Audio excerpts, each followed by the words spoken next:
Last two questions. The lady over here. Right. I've been told that women in Islam wear a veil because in this way men will treat them respectfully. But I see the veil as a form of oppression because why should they have to cover themselves because of the weakness of men? Shouldn't they be treated with respect regardless? Could you please explain the veil, and did Mary have to wear a veil?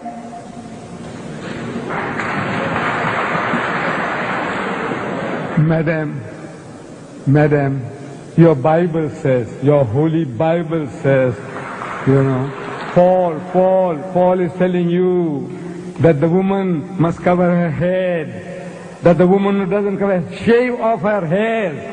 Your Bible says that.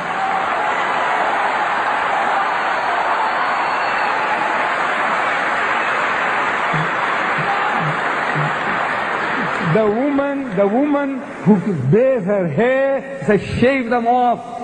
Shave it off. That's what the Bible says. And you woman, your Bible says she must not be allowed to open her mouth in the church. But that's your churches, they don't believe all that. And your people don't believe in that.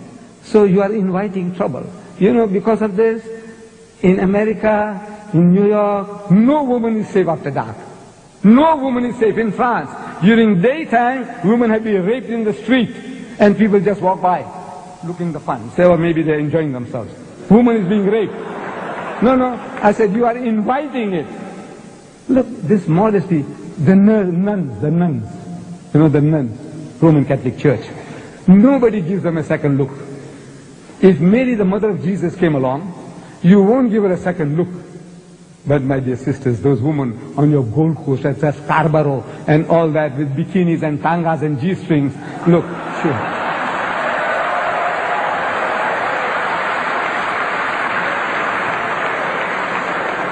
It's attracting, look, even an old man like me, I tell you, my God. If I went there, I tell you, I'll be burning inside. I'm telling you, look, this is the nature of man. God made us like that. The thing that allures man more than anything on earthly existence is woman. Do you know that? I don't know. The Quran says, زُيِّنَ لِلنَّاسِ حُبُّ الشَّهْوَاتِ مِنَ النِّسَاءِ. Fear in the sight of men is the love of things they covet. Number one, مِنَ النِّسَاءِ, women. وَالْبَنِينَ, then sons. I got 11 sons. I can make my own football team. It makes me feel proud. I got 11 sons, my own football team, my own cricket team. وَالْبَنِينَ. And number three, وَالْقَنَاطِرِ الْمُقَنْطَرَةِ مِنَ الذَّهَبِ وَالْفِضَّةِ, and hoarded heaps of gold and silver, and wealthy land, and horses branded for excellence, and all this. This is the list that is given in the Quran. Number one, women. The Quran says, the thing that allures man most on this earthly existence is woman. And I'm telling my Western friends that I don't have to prove that to you. I don't have to convince you. I said, you see, in my country, in the city of Durban, I think we'll end with this. Okay? We'll end with this. In the city of Durban, there is a firm called Lucien Motors. They sell second-hand trucks. Lorries, trucks. We call them trucks here too? Trucks. We call them trucks. And on the trucks that they advertise, there's a woman in the bikini on top of the truck.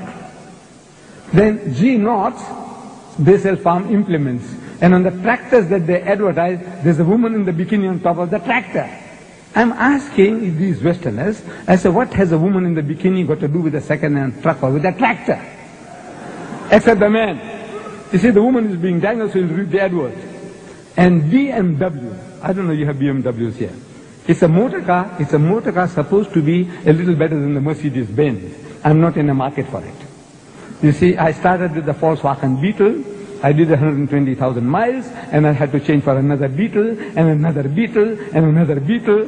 Then they stopped making the Beetles. The Volkswagen Beetle. They started the Golf.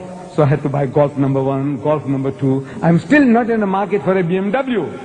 But I am forced to read this advert.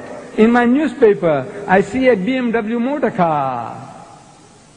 And with a woman in the skimpiest of bikini, what you call the tanga, the G-string.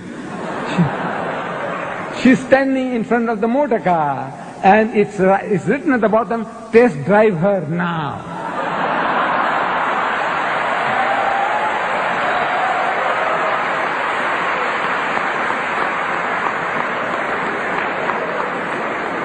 I'm asking the woman of the car. The woman is buying the car.